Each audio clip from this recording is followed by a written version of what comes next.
Assalamualaikum warahmatullahi wabarakatuh. Perkenalkan, saya Regina Anggraini. Saya Sela Awalia. Dan teman kita yang lagi sakit, Regita Bilbina Khairunisa. Di video ini kami dari kelompok 6 akan menjelaskan tentang penerapan, pengamanan, dan pemeliharaan sarana prasarana. Langsung saja kita ke videonya. Jadi, pertama yang akan kita bahas, pengertian pengamanan. Menurut pasal 1 ayat 16 Peraturan Menteri Dalam Negeri Nomor 17 Tahun 2007 tentang Pedoman Teknis Pengelolaan Barang Milik Daerah, pengamanan adalah kegiatan tindakan pengendalian dalam pengurusan barang milik daerah dalam bentuk fisik, administratif, dan tindakan upaya hukum.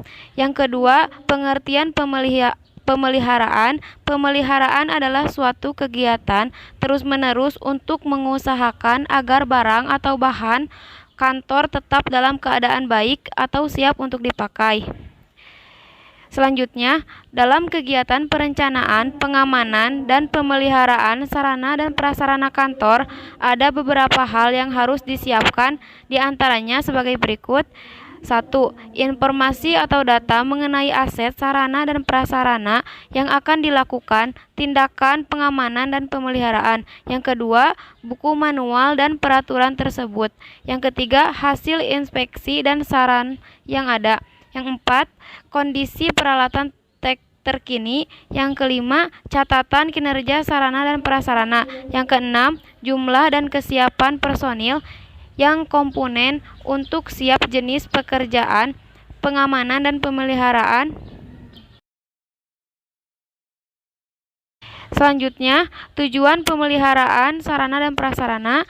Yang pertama, barang-barang atau alat dan mesin terpelihara dengan baik sehingga jarang terjadi kerusakan. Yang kedua, mengoptimalkan usia alat atau mesin karena terpelihara dengan baik. Yang ketiga, menjamin kesiapan operasional peralatan untuk mendukung kelancaran pekerjaan sehingga diperoleh hasil yang optimal.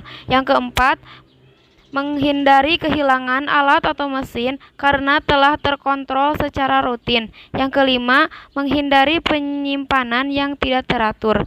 Dan yang terakhir, menjamin keselamatan pemakaian alat atau mesin. Nah, selanjutnya ada manfaat pemeliharaan sarana dan prasarana. 1.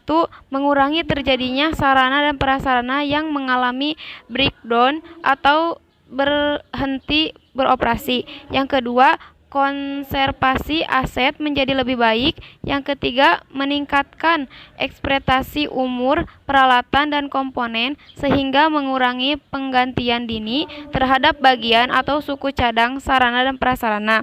Yang keempat, mengurangi biaya perawatan dan pemeliharaan akibat kerusakan total. Yang kelima, menjaga stabilitas hasil dengan kualitas yang baik. Yang keenam, menghindari kecelakaan kerja. Yang ketujuh, mengurangi terjadinya cacat produk sehingga pemrosesan ulang atau rework dengan ditekan.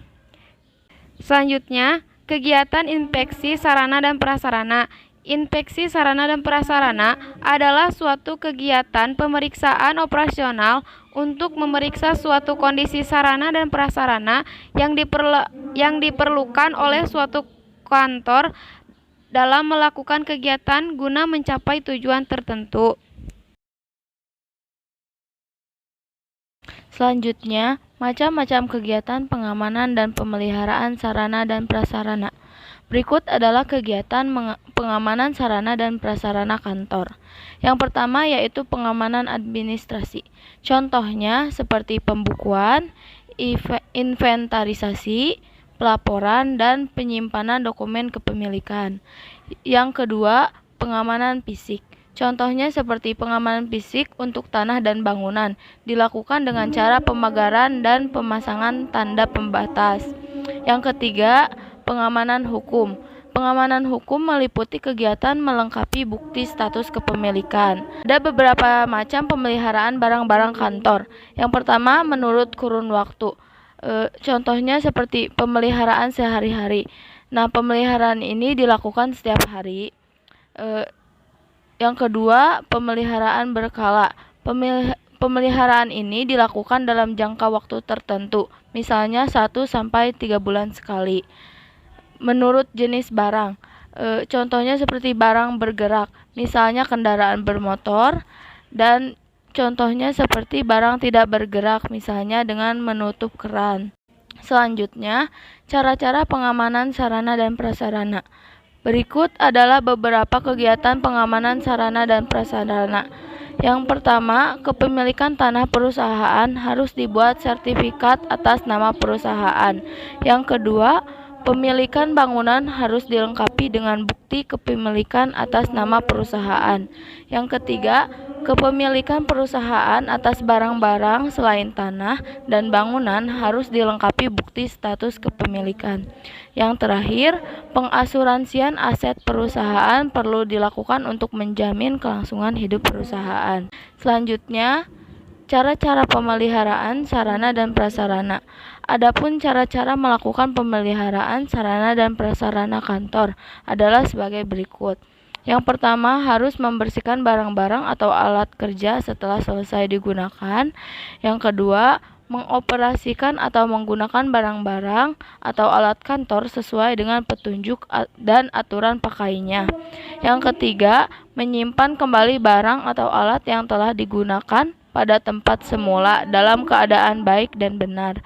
Yang terakhir, memisahkan barang atau alat yang rusak dengan melaporkannya kepada petugas yang berwenang untuk dilakukan perbaikan. Servis komputer merupakan salah satu kegiatan pemeliharaan sarana dan prasarana. Materi yang terakhir yaitu tahapan pemeliharaan sarana dan prasarana. Menurut H. Subagya tahun 1990 menyatakan tahapan-tahapan pemeliharaan sarana dan prasarana adalah sebagai berikut. Yang pertama, perencanaan kegiatan pemeliharaan sarana dan prasarana. Yang kedua, pelaksanaan pemeliharaan sarana dan prasarana. Dan yang terakhir, pasca pelaksanaan pemeliharaan sarana dan prasarana. Nah, itu ringkasan dari penerapan, pengamanan, dan pemeliharaan sarana prasarana. Semoga bermanfaat bagi kita semua. Mohon maaf apabila ada kesalahan. Wabillahi taufiq wal hidayah. Wassalamualaikum warahmatullahi wabarakatuh.